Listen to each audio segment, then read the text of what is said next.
Hello, this is Photography Gamer, welcome back to the channel. Today I'm reviewing Anthem Legion of Dawn Edition for the PS4. The game is also available for the Xbox One and Microsoft Windows.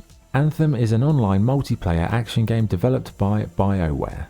The game takes place on a world covered with advanced technology and an ever-present energy referred to as the Anthem of Creation. You play as an unnamed rookie freelancer working out of Fort Tarsis where you and Owen, your cipher, complete contracts for the locals. The game is online only and it is designed to be played with 3 other players, but you can still take on the expeditions on your own.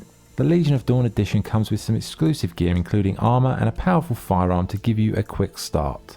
So what is the game like to play? Well, firstly you have to choose your character's appearance, then it's time to select your javelin. Javelins are your exosuit and you've got 4 to choose from: Storm, Ranger, Colossus and Interceptor. Each has a slightly different look, style and attribute. For the purpose of this review I use mainly the Colossus, which is a powerful tank with lots of health and destructive attacks. As you progress up the ranks you can unlock the other javelins. Each javelin is fully customizable with textures, colours and parts. But the joy of your javelin only really hits you when you jump into the air and start to fly. It's an absolutely exhilarating experience, soaring through the air, flying by the stunning landscapes and swooping down into combat. But you can't fly forever, after a while you will overheat, so it's a balancing act. You can dodge, double jump, and generally I'd say the level traversal is one of the best parts of the game. There's something immensely satisfying about flying through the underground tunnels at speed. It's like being Iron Man for a day. The combat also is well handled with intuitive controls and responsive and smooth functions. You can set various loadouts with different weapons and during your exploration you'll find all sorts of loot to use or scrap. But when you need a bit more muscle there are special weapons and an ultimate ability which is absolutely devastating depending on your choice.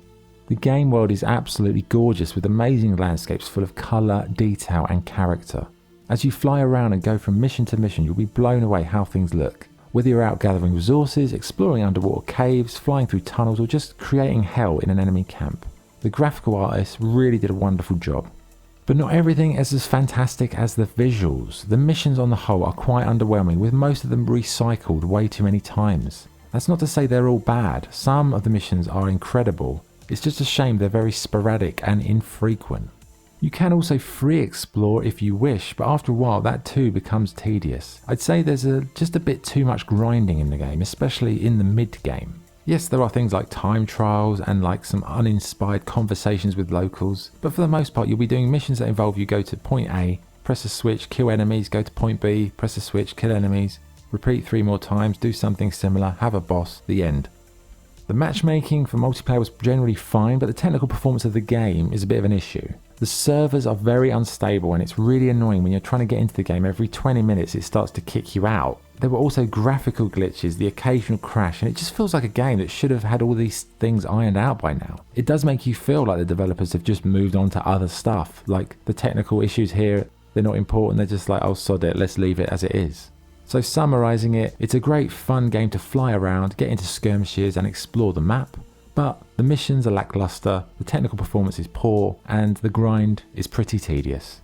Graphically the game, as I said, it's gorgeous, beautiful environments, javelins look great, very customizable, the facial animations on the NPCs is good, and I'd say the menus are very clear and easy to follow. One thing to note though is that if you're photosensitive to flashing lights you might want to moderate your gameplay.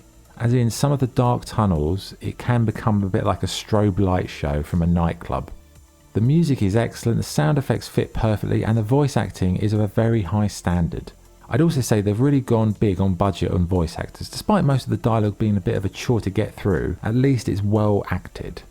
Okay, what's good and what's bad? What's good? The graphics and sound are exceptional, the combat is fluid and fun, being able to fly throughout levels is an absolute pleasure, the javelins are cool, the customization options are comprehensive, and it's a good game for a quick hour here and there. What's bad? Gameplay does get repetitive after about 10 hours. The technical performance is not great, the servers are unstable, and barring a few epic missions, the vast majority of quests feel uninspired. So what's the verdict? Anthem is a decent online shooter with beautiful environments, smooth combat and seamless level traversal. But after about 10 hours of play, it does get very tiring, mainly due to the uninspired and repetitive nature of the missions. It's not all bad, There are standout missions, they're just so spread out by huge grindy phases of tedious repetition, and the grind between the standout missions really brings the overall experience down a bit. The game is also plagued by technical problems which should have been fixed by now, which definitely tells you that the developers aren't really that bothered. Overall, it's a good online shooter, but probably not up to the standards of Destiny 2 or Warframe. Anthem though is still worth trying, but be prepared for some annoying technical problems and repetitive gameplay. When it's good, it's very good. It's just a shame those moments are not more frequent. So my score for Anthem Legion of Dawn is 7.5 out of 10. Okay, that was the review. Thank you for watching. If you enjoyed the video, please like and subscribe. This is Photography Gamer signing off. Thank you.